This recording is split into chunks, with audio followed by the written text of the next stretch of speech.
Good morning dear students. जैसा कि आप स्क्रीन पर देख रहे हैं कि स्टेट गवर्नमेंट लिखा हुआ है, तो आज मैं आपको स्टेट गवर्नमेंट के बारे में बताने जा रहा हूँ कि स्टेट गवर्नमेंट होती क्या है, व्हाट इज़ स्टेट गवर्नमेंट। ठीक है, तो सबसे पहले हम गवर्नमेंट के बारे में जान लेते हैं कि गवर्नमेंट क्या होती है।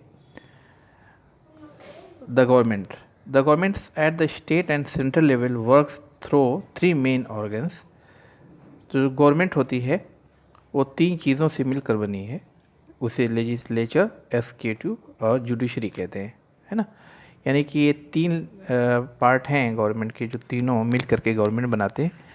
तो हम इसको अलग अलग हिसाब से देखते हैं कि सेंट्रल और स्टेट, ये दोनों लेवल पर ये तीनों पाई जाती है। यानी स्टेट और सेंट्रल, ये जो दो लेवल की गवर्नमेंट होती है, इसमें तीन चीज़ें पाई जाती हैं, लेजिस्लेचर, एग्जीक्यूटिव, जुडिशरी। तो लेजिस्लेचर मीन्स होता है इट मेक्स द लॉज, यानी लेजिस्लेचर लॉ बनाती है, और executive it implements the laws, यानी लॉ को इम्प्लीमेंट करती है, लॉ को लागू करती है। और जुडिशरी है it administrates and control the law, यानी it administrates and control the law, यानी ये जो है कंट्रोल करती है लॉ का। अगर कोई फॉलो नहीं कर रहा है या लॉ का कोई मिसयूज़ कर रहा है तो उसको पनिशमेंट देती है, और उसको रेगुलेट, यानी कि रेगुलेट करने में देखती है, जजमेंट करती है कि कौन गलत कर रहा है ना, और कौन सही कर रहा है। जो सही कर रहा है तो वो सपोर्ट करती है, और जो अपोज कर रहा है उसको उसकी गलती बताती है। तो ये तीनों का काम है। At the national level there is one judiciary which work for the whole country, और जो पूरे नेशनल लेवल की जो जुडिशरी होती है वो वन ही जुडिशरी है, जिसे आमतौर से हम लोग सुप्रीम कोर्ट कहते हैं, है ना। पूरे नेशनल लेवल की है, पूरे कंट्री की आप कह सकते हैं कि जुडिशरी है। जो एक मान लीजिए जो टॉपिस्ट आप कह सकते हैं या सुप्रीम मान सकते हैं, वो सुप्रीम कोर्ट है। But there are separate legislature and executive branches at the central and the state levels, है ना। तो आप कह सकते हैं कि सेंट्रल लेवल पर वन जुडिशरी होती है, और जो पूरे कंट्री को कंट्रोल करती है, पूरे कंट्री का काम करती है, पूरे कंट्री की प्रॉब्लम को सॉल्व करती है। लेकिन जो लेजिस्लेचर और एग्जीक्यूटिव होती है वो अलग अलग होती है, यानी सेंट्रल और स्टेट में अलग अलग होती है। ठीक है, तो बात समझ में आ गई होगी। एक लाइन में अगर हम कहें कि सेंट्रल और स्टेट लेवल पर लेजिस्लेचर, एग्जीक्यूटिव अलग अलग होती है, लेकिन जो जुडिशरी है वो पूरे कंट्री के लिए एक ही लेवल पे काम करती है। क्लियर। नेक्स्ट है स्टेट लेजिस्लेचर। आज जैसा कि आपको अभी मैंने बताया है कि स्टेट लेजिस्लेचर के बारे में या स्टेट गवर्नमेंट के बारे में बताना है, तो हम इसी तीन लेवल के बारे में बताएंगे कि लेजिस्लेचर, एग्जीक्यूटिव और जुडिशरी। तो ये स्टेट से रिलेशन इसका होगा, तो स्टेट लेजिस्लेचर के बारे में जान लेते हैं। तो state legislature to make laws we need a body empower to make them, यानी जो स्टेट लेजिस्लेचर है उसको जो लॉ बनाने का काम है वही इसको मजबूत बनाती है। यानी कि आप कह सकते हैं कि स्टेट लेजिस्लेचर में लॉ बनता है। This body is called the legislature. और some states the legislature consist of two houses, यानी कि कुछ स्टेट में दो लेवल पे लेजिस्लेचर होता है, यानी कि लेजिस्लेचर के दो हाउसेस होते हैं कुछ स्टेट में, लेकिन ज़्यादातर स्टेट में सिर्फ एक ही लेजिस्लेचर होता है। क्लियर। तो अब देख लेते हैं कि जो उसका नाम क्या है। लेजिस्लेचर का नाम अलग अलग होता है। जैसे इसके दो हाउस अगर मान लीजिए, तो एक को कहेंगे लेजिस्लेटिव असेंबली या विधानसभा, और दूसरे को कहेंगे लेजिस्लेटिव काउंसिल या विधान परिषद। क्लियर। तो जो लेजिस्लेटिव काउंसिल है पूरे इंडिया में नियर अबाउट 6 स्टेट में है, और जगह सिर्फ लेजिस्लेटिव असेंबली होती है, यानी विधानसभा होती है। ये तो बात समझ गए। और लेजिस्लेटिव काउंसिल को पार्लियामेंट बनाती है, यानी कि लेजिस्लेटिव अगर लेजिस्लेटिव काउंसिल किसी स्टेट में नए सिरे से बनाना है तो पार्लियामेंट उसको बना सकती है। ये अलग बात है कि वहाँ की लेजिस्लेटिव असेंबली अगर रिकमेंड करती है, सिफारिश करती है, तभी बनता है। नेक्स्ट है लेजिस्लेटिव असेंबली और विधानसभा। अब हम अलग अलग देते हैं। लेजिस्लेचर के दो पार्ट, जैसे मैंने अभी बताया कि लेजिस्लेटिव असेंबली और लेजिस्लेटिव काउंसिल। तो अब हम शुरू करते हैं लेजिस्लेटिव असेंबली या विधानसभा के बारे में। तो लेजिस्लेटिव असेंबली जो है उसको विधानसभा कहते ही हैं, और ये लोअर हाउस भी कहलाता है। क्लियर। और इसके मेंबर को एमएलए कहा जाता है। एमएलए यानी member of legislative assembly. Clear. और इसी को हिंदी में विधायक भी कहते हैं, विधायक। क्लियर। डायग्राम देख रहे हैं कि लेजिस्लेचर है ना, ये एक्सिक्यूटिव है और ये जुडिशरी है।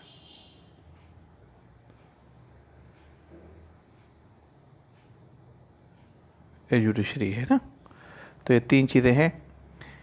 जैसा कि मैंने आपको बताया कि कोई भी गवर्नमेंट हो, चाहे स्टेट हो चाहे सेंट्रल हो, ये दोनों में ही लेजिस्लेचर, एक्सिक्यूटिव और जुडिशरी होती है। लेकिन हम स्टेट गवर्नमेंट की बात करें तो लेजिस्लेचर यहाँ का अलग होगा। तो लेजिस्लेचर के यहाँ नाम है लेजिस्लेटिव असेंबली या विधानसभा, और दूसरा है लेजिस्लेटिव काउंसिल या विधान परिषद। तो यहाँ आप देख ही रहे हैं विधानसभा, विधान परिषद, और इसका जो हेड होता है विधानसभा का उसको स्पीकर कहते हैं, और जो विधान परिषद का हेड होता है उसको चेयरमैन कहते हैं, है ना। इसका इलेक्शन होता है, जैसे विधानसभा के मेंबर ही स्पीकर इलेक्ट करते हैं, विधान परिषद के मेंबर चेयरमैन इलेक्ट करते हैं। और उससे जो छोटे होते हैं स्पीकर से तो डिप्यूटी स्पीकर बोलेंगे, ऐसे ही डिप्यूटी चेयरमैन होते हैं। उसके बाद मेंबर ऑफ लेजिस्लेटिव असेंबली, इसे इसके मेंबर को एमएलए कहेंगे, और विधान परिषद या लेजिस्लेटिव काउंसिल के जो मेंबर होते हैं उसको एमएलसी कहते हैं, मेंबर ऑफ लेजिस्लेटिव काउंसिल। ठीक, इसका फुल फॉर्म आपको पता होना चाहिए। नेक्स्ट है एक्सिक्यूटिव। एक्सिक्यूटिव में है एक गवर्नर है, एक चीफ मिनिस्टर है, काउंसिल ऑफ मिनिस्टर्स हैं, है ना। ये सब एक्सिक्यूटिव में आते हैं। और काउंसिल ऑफ मिनिस्टर में जो बड़े लेवल के मिनिस्टर्स होते हैं उसको कैबिनेट मिनिस्टर बोलेंगे, उससे छोटे स्टेट मिनिस्टर, और स्टेट मिनिस्टर्स के बाद लास्ट में जो है वो डिप्टी मिनिस्टर। ये एक्सिक्यूटिव का पार्ट है। और जुडिशरी को मैंने बताया ही कि वन लेवल की जो गवर्नमेंट है वो से जो एमएलए होते हैं उनके मेंबर का जो इलेक्शन होता है वो डायरेक्ट होता है। देखिए यहाँ लिखा हुआ है कि assembly MLA the member of this house are directly elected by the people, यानी इसके जो मेंबर होते हैं वो डायरेक्टली इलेक्टेड होते हैं। नेक्स्ट देखते हैं constituencies with in the state on the basis of universal adult franchise. और जो इलेक्शन होता है वो यूनिवर्सल एडल्ट फ्रेंचाइज के बेस पे होता है, यानी कि सभी लोग दे सकते हैं वोट जिसकी एज 18 या उससे अबव है। क्लियर। कंपोजिशन, यानी अब हम देखते हैं कि जो विधानसभा है वो कैसे मिलकर बनती है। तो इसका कंपोजिशन देख लेते हैं। Every state can not have the same number of MLA. Her state के जो एमएलए होते हैं वो सेम नहीं होते, किसी में कम किसी में ज़्यादा होते हैं। The number of members is decided by the population. और जो मेंबर होते हैं वो पॉपुलेशन के हिसाब से वो डिसाइड होते हैं। अगर पॉपुलेशन ज़्यादा है तो एमएलए भी ज़्यादा होंगे। Number of constituencies in the state, the Vidhan Sabha can not have more than 500 members. लेकिन यहाँ पर कॉन्स्टिट्यूशन में दिया हुआ है कि जो एमएलए होंगे वो किसी भी विधानसभा में 500 से ज़्यादा नहीं रहेंगे। ठीक है। Vidhan Sabha can not have more than 500 members, यानी विधानसभा के जो मेंबर्स हैं वो 500 से ज़्यादा नहीं रहेंगे, ये कहना है। टर्म्स अब देख लेते हैं कि the normal period of office for Vidhan Sabha is 5 years. आमतौर से जो विधानसभा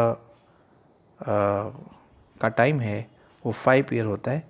5 साल के लिए विधानसभा के मेंबर इलेक्ट होते हैं और उसके बाद वो डिज़ोल्व कर दी जाती है, भंग कर दी जाती है ना, या एक्सटेंडेड या बढ़ा दिया जाता है उसका टाइम। ऐसा भी हो सकता है, कभी कभी स्पेशल कंडीशन आने पर इलेक्शन जो है 5 ईयर से ज़्यादा के बाद होता है ना। तो यहाँ पर थोड़ा स्पेशल फैक्ट देख लेते हैं। The most populous state of Uttar Pradesh has 404 member in the legislative assembly, यानी कि पूरे इंडिया में सबसे ज़्यादा जो पॉपुलेशन है वो यूपी की है, तो इसलिए उत्तर प्रदेश में जो एमएलएज हैं सबसे ज़्यादा हैं, 404 मेंबर्स हैं लेजिस्लेटिव असेंबली में। The thinly populated state of Sikkim has only 32 members in its legislative assembly, लेकिन जहाँ पॉपुलेशन सबसे कम है सिक्किम जैसे है, वहाँ के जो एमएलएज हैं, वहाँ के लेजिस्लेटिव असेंबली के जो मेंबर हैं वो सिर्फ 32 मेंबर्स हैं। ठीक है, तो इसको आप जानेंगे। नेक्स्ट देखते हैं, एमएलएज की क्या एलिजिबिलिटी होनी चाहिए, उसकी क्या योग्यता होनी चाहिए। आप इसको देखिए, इसमें है number 1, should be A citizen of India, वह इंडिया का सिटीज़न होना चाहिए। Should be A registered voter in any constituency of that state, यानी कि उसको जो वोटर लिस्ट बनी हुई है किसी भी कंस्टिट्यूंसी में उसका नाम होना चाहिए, वो रजिस्टर्ड होना चाहिए। ठीक है। Should be at least 25 year old, उसकी एज कम से कम 25 साल होनी चाहिए। Should not be A government employee, वह गवर्नमेंट एम्प्लॉई नहीं करता हो, यानी कि वो गवर्नमेंट जॉब ना कर रहा हो ना। नेक्स्ट है, शुड नॉट बी बैंकरप्ट, वह बैंकरप्ट ना हो, दिवालिया ना हो। शुड बी मेंटली साउंड, वो मेंटली सही हो, फिट हो, पागल दिवालिया ना हो, है ना। और नेक्स्ट है,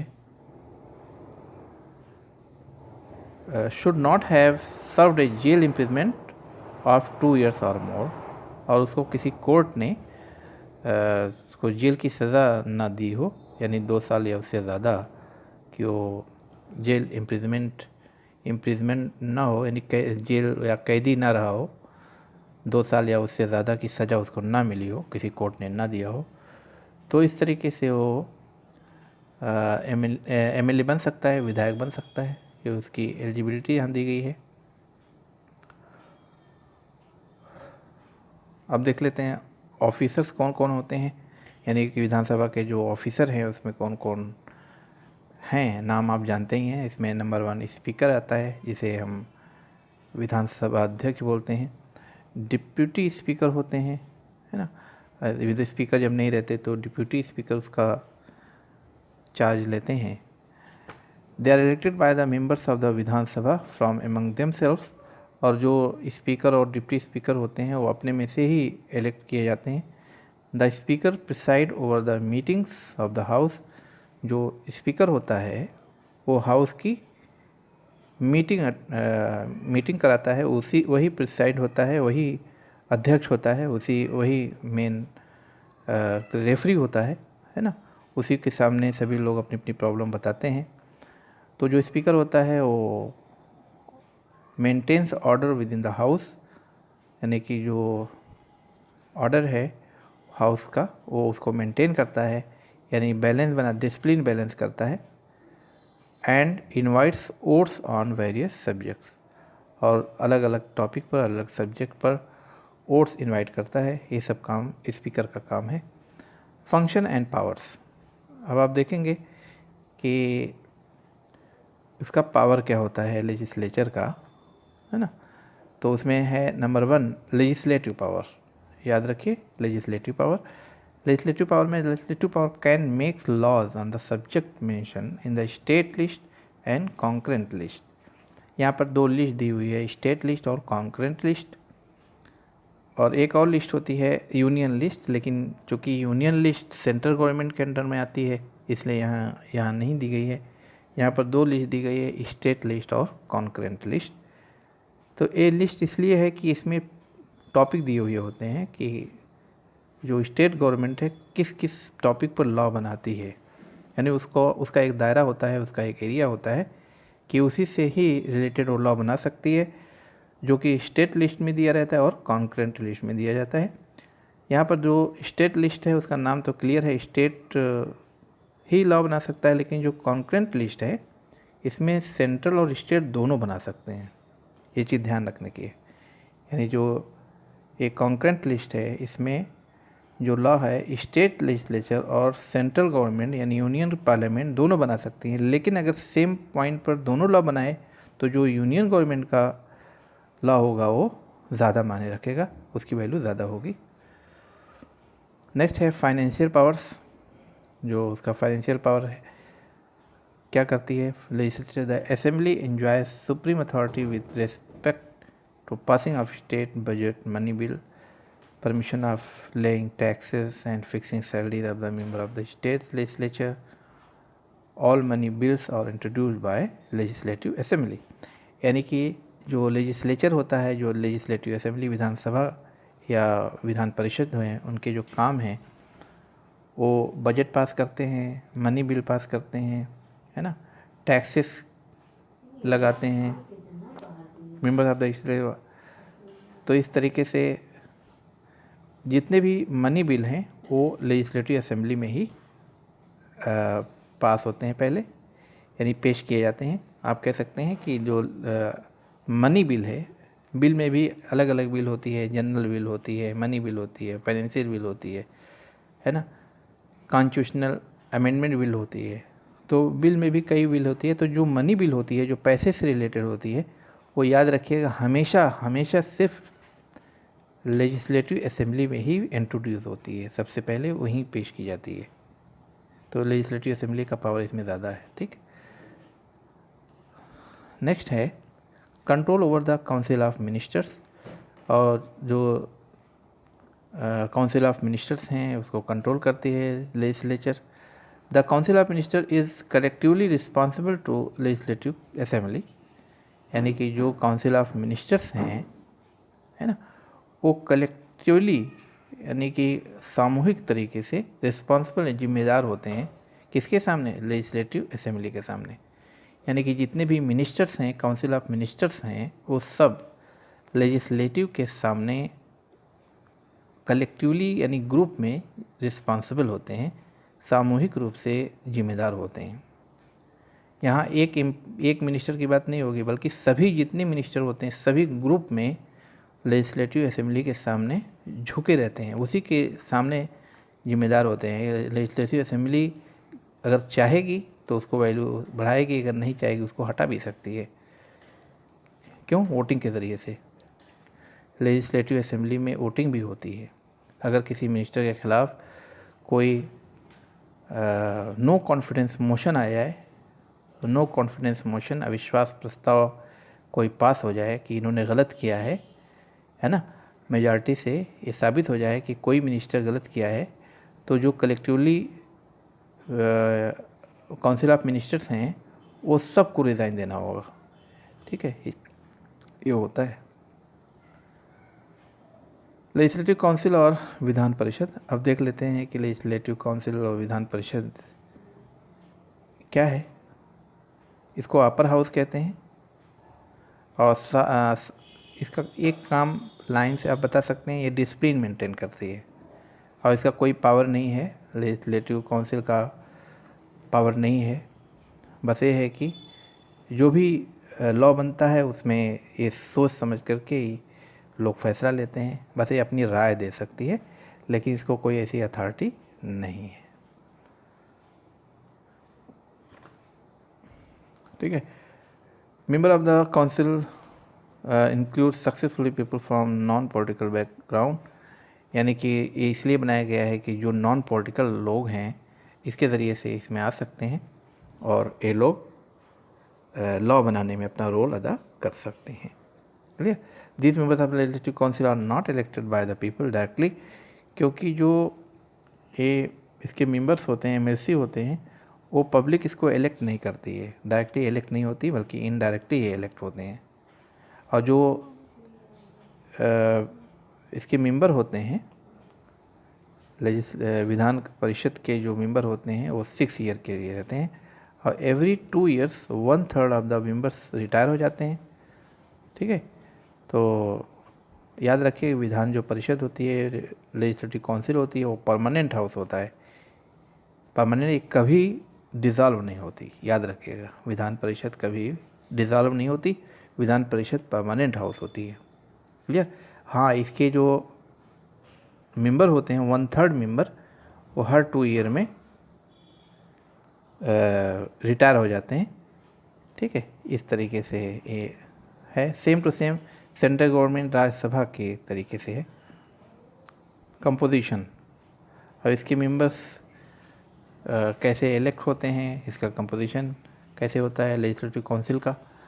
तो legislative council, dear member of Vidhan Parishad can not be more than 1/3 of the total number of member in the Vidhan Sabha. ये ध्यान देने की बात है कि जितने भी मेंबर विधानसभा में होंगे उसका 1/3 यानी 1/3 उससे ज़्यादा मेंबर लेजिस्लेटिव काउंसिल के नहीं हो सकते। यानी किसी भी स्टेट में जितने भी लेजिस्लेटिव असेंबली के मेंबर होते हैं उसका 1/3 या उससे ज़्यादा मेंबर लेजिस्लेटिव काउंसिल के नहीं हो सकते, ये याद रखना है। नेक्स्ट है 5/6 of the member of the Vidhan Parishad are elected by various state bodies and remaining 1/6 are nominated. यानी कि जो विधान परिषद के मेंबर हैं वो उसके 5/6 मेंबर वो स्टेट में इलेक्ट होते हैं और बाकी जो 1/6 हैं वो नॉमिनेट किए जाते हैं। अब इसका जो कंपोजिशन है यहाँ पर देखिए, अब क्लियर समझ में आ जाएगा। 1/3 of the total numbers of MLCs are elected by the MLAs of the state. यानी कि 1/3 मेंबर MLAs इलेक्ट करते हैं, अगला 1/3 जो मेंबर्स होते हैं वो लोकल गवर्नमेंट की बॉडी जैसे म्यूनसिपैलिटीज़ और डिस्ट्रिक्ट बोर्ड्स इलेक्ट करते हैं, और 1/12 मेंबर वो जो गवर्नमेंटेड टीचर होते हैं स्कूल कॉलेजेस में यूनिवर्सिटीज़ के वो इलेक्ट करते हैं। 1/12 मेंबर यूनिवर्सिटी के जो ग्रेजुएट्स होते हैं वो इलेक्ट करते हैं, और जो बच रहा है 1/6 मेंबर वो गवर्नर नॉमिनेट करता है, गवर्नर नॉमिनेट करता।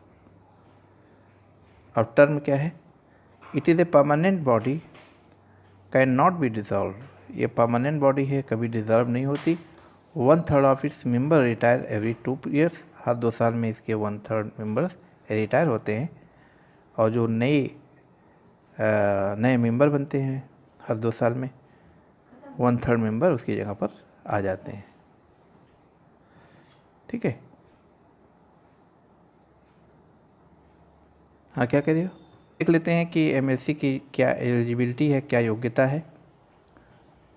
तो वही एलिजिबिलिटी है जो विधानसभा के मेंबर होते हैं, लेकिन थोड़ा सा कुछ फ़र्क है। उसमें आपने देखा था कि जो उनकी एज है वो 25 ईयर होनी चाहिए विधानसभा, यानी कि लेजिस्लेटिव असेंबली के यानी MLAs की जो एज है वो 25 ईयर होनी चाहिए या उससे ज़्यादा होनी चाहिए।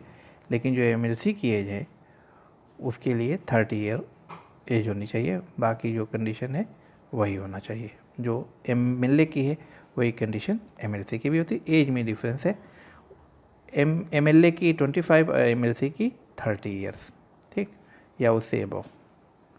उसमें कौन कौन से ऑफिसर होते हैं लेजिस्लेटिव काउंसिल में, तो चेयरमैन होते हैं और डिप्टी चेयरमैन होते हैं। ठीक है, ये मैंने बताया ही था आपको। Function and powers, function and powers में आपको बता दें कि लॉ बनाने में यूज़ होते हैं, यानी कि लॉ बनाने में इम्पोर्टेंट रोल अदा करते हैं। कोई बिल को एक्सेप्ट करने में, newly to change in the existing called bill. पहले आप जान लेते हैं बिल किसे कहते हैं। A proposal to pass a new law और to change on existing one is called a bill. यानी बिल उसे कहेंगे जब कोई न्यू लॉ बनाने के लिए प्रपोजल पास कराया जाता है। न्यू लॉ बनाने के लिए जब कोई प्रपोजल पास कराया जाता है या जो मौजूदा कोई लॉ है उसमें चेंजिंग लाना होता है, उसका प्रपोजल जब लाया जाता है उसको बिल कहा जाता है। ये state legislature makes law that may be applicable to that state alone dealing with the specific needs of the state. The laws for the entire country are enacted in the parliament. यानी पूरे country के लिए जो law बनाती है उसे parliament कहते हैं, है ना। लेकिन जो स्टेट में है तो स्टेट ही उस पर लॉ बनाएगी।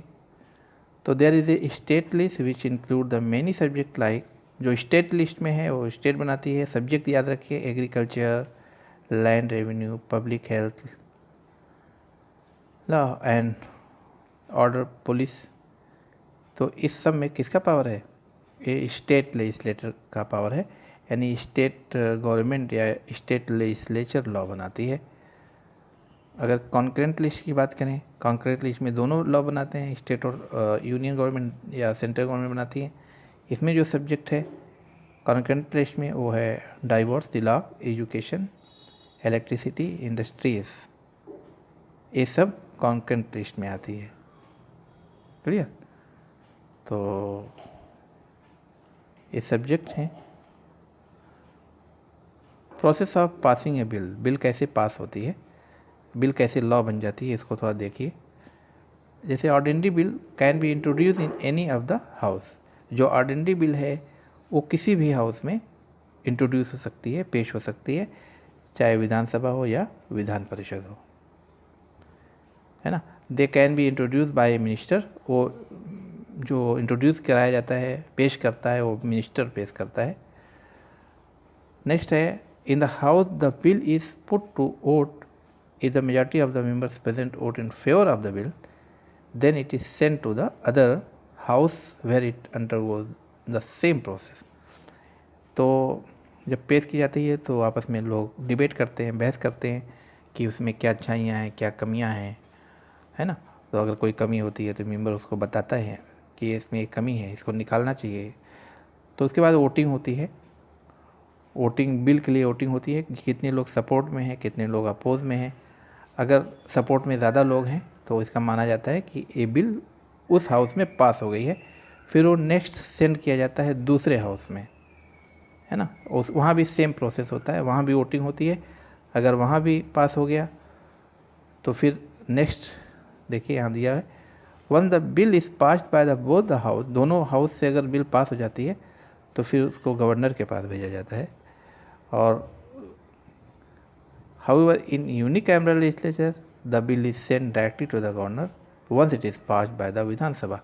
लेकिन अगर एक ही हाउस है किसी स्टेट में, यानी लेजिस्लेटिव असेंबली ही है, तो उसके पास होने के बाद डायरेक्ट जो है गवर्नर के पास भेजी जाएगी। क्लियर? तो गवर्नर उस पर सिग्नेचर करता है, यानी गवर्नर के सिग्नेचर करने के बाद वो लॉ बन जाता है। क्लियर? याद रखिएगा।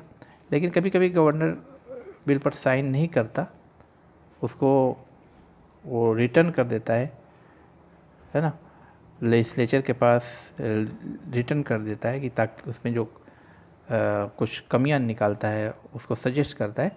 तो लेजिस्लेचर में और may not accept the suggestion. तो जो लेजिस्लेचर है चाहे उस सजेशन को माने या ना माने, है ना, तो suggesting before sending the bill back to the governor for his her signature, तो उसके बाद गवर्नर के पास सिग्नेचर के लिए भेजती है और गवर्नर को उस पर साइन करना ज़रूरी होता है। यानी कि सजेशन देने के लिए गवर्नर एक बार वापस कर सकता है लेजिस्लेचर को, और लेजिस्लेचर उस सजेशन को, सुझाव को माने या ना माने, फिर वो गवर्नर के पास सिग्नेचर के लिए भेजती है, तो गवर्नर उस पर साइन करता है, उसको साइन करना पड़ता है। ठीक है। एक काम ये है गवर्नर का। दूसरा और भी है, गवर्नर में hold back the bill for the president of India. तो गवर्नर प्रेसिडेंट को भेज सकता है वो बिल, यानी सिग्नेचर ना करके गवर्नर को लगता है कि कोई इसमें सेंट्रल गवर्नमेंट का रोल है, तो वो प्रेसिडेंट ऑफ इंडिया के पास भेजता है ना, और उसमें सजेस्ट करता है कुछ चेंज करने के लिए। The state legislature had to pass the bill within 6 months with or without the suggested changes। अगर 6 महीने गुजर गया 6 महीने, आप कह सकते हैं the state legislature has to pass bill, 6 महीने के अंदर ही उस बिल को पास कर दिया जाता है, चाहे वो सजेशन दे या ना दे। Clear. Vote of no confidence. अब वोट ऑफ नो कॉन्फिडेंस क्या होता है? In the daily routine of the legislature there are fixed period of questioning, the member ask question to the ministers of the state executive. If the minister is not able to come up with satisfactory answer, the house may pass a vote of no confidence against the minister। यानी कि daily routine में जो legislature होता है वो question करने का अपना फिक्स टाइम बनाता है कि इस टाइम में क्वेश्चन किया जाएगा, और जो मेंबर्स होते हैं उनसे क्वेश्चन पूछते हैं और जो मिनिस्टर्स हैं उसका वो आंसर देते हैं, जवाब देते हैं। अगर वो मिनिस्टर सही सेटिस्फैक्ट्री जवाब नहीं दे पाते हैं, अगर मिनिस्टर प्रॉब्लम को सॉल्व नहीं कर पाते हैं, तो और मेंबर्स क्या करते हैं? नो कॉन्फिडेंस मोशन ला सकते हैं, और no confidence motion against the minister, यानी उस मिनिस्टर के खिलाफ अविश्वास प्रस्ताव ला सकते हैं। नो कॉन्फिडेंस मोशन बहुत डेंजरस होता है। अगर ये किसी भी मिनिस्टर के खिलाफ पास हो गया तो उसको रिज़ाइन देना होता है। क्लियर। मैंने आपको पहले भी बताया इसको। अब आप देखेंगे कि relation between Vidhan Sabha and Vidhan Parishad, विधानसभा और विधान परिषद के बीच क्या रिलेशन है? इसमें नंबर 1 है the money bill are introduce only in Vidhan Sabha. जो मनी बिल है वो सिर्फ विधानसभा में इंट्रोड्यूस होगी, और उसके पास होने के बाद विधानसभा में पास होने के बाद विधान परिषद में जाता है, तो विधान परिषद सिर्फ उसको 14 डेज डिले कर सकती है। क्लियर। सिर्फ लेट कर सकती है। अगर वो वापस नहीं करती विधान परिषद तो माना जाएगा कि बिल पास हो गई है।